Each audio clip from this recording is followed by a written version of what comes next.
fucking head.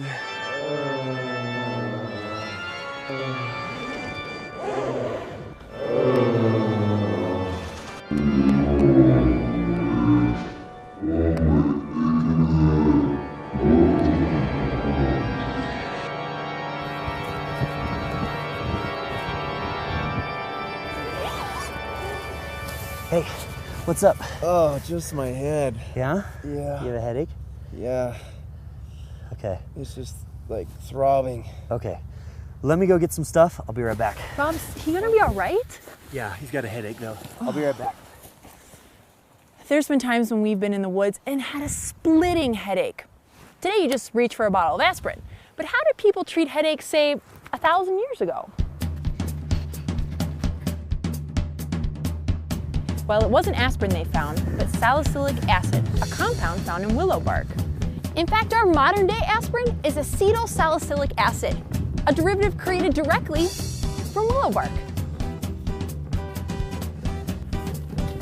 However, don't ingest it this way because many people have strong reactions to salicylic acid. And did you know that almost all our medicines come either directly or indirectly from plants? Oh, thanks, Susan. Hey, you know, there's over 300,000 species of plants. Do you ever thought about why these plants make chemicals, though, in the first place? All right, so to help us learn about medicinal plants, we're here to see Dr. Mark Merlin. Dr. Merlin studies ethnobotany at the University of Hawaii. That means he's interested in the cultural uses of plants throughout history. Right now, we're walking around the Lion Arboretum, a botanical garden in Hawaii. The garden is a collection of plants from around the world.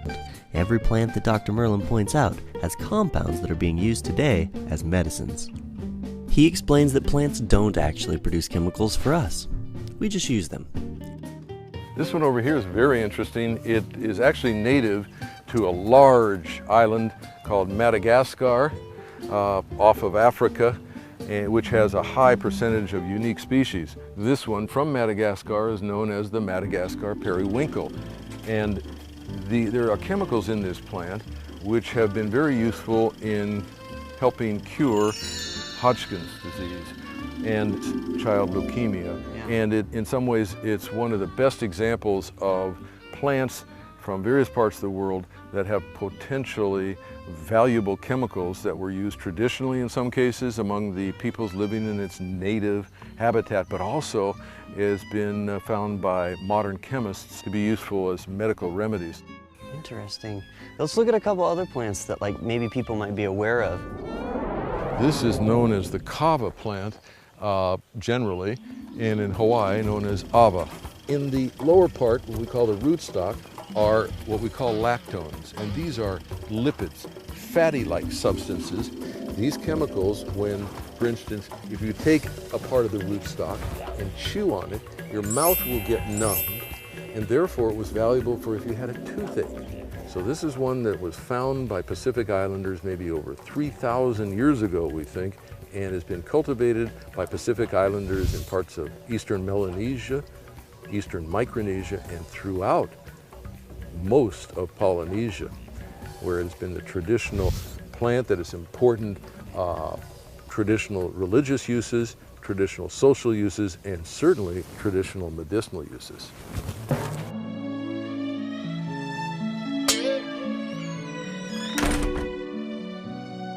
Don't eat anything or even taste it unless you know it's healthy and consumable. You can imagine in the history of human development, or our history as people, that in the trial and error to find out what we could eat, there were a lot of mistakes along the way. I mean, it's logical to assume that, but stay away from eating anything that you're not sure of. It covers it's called an aerial. It's made my tongue go numb. Yeah, I wouldn't be biting into this stuff. It's not worth the risk for your health. That's the first lesson, by the way, for all people, all students, is never eat any plant material unless you're absolutely sure that it's edible.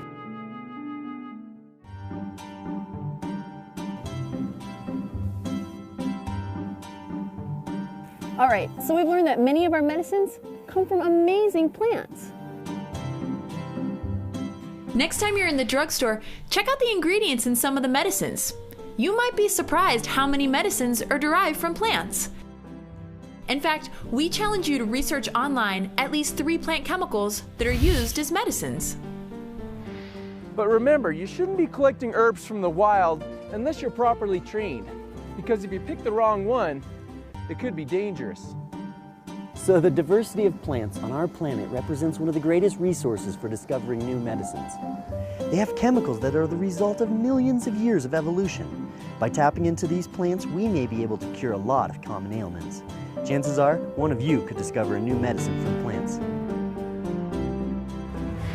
So never stop exploring your world.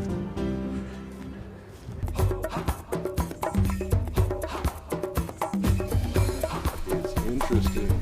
Directly from willow bark. Sorry. Salicylic acid.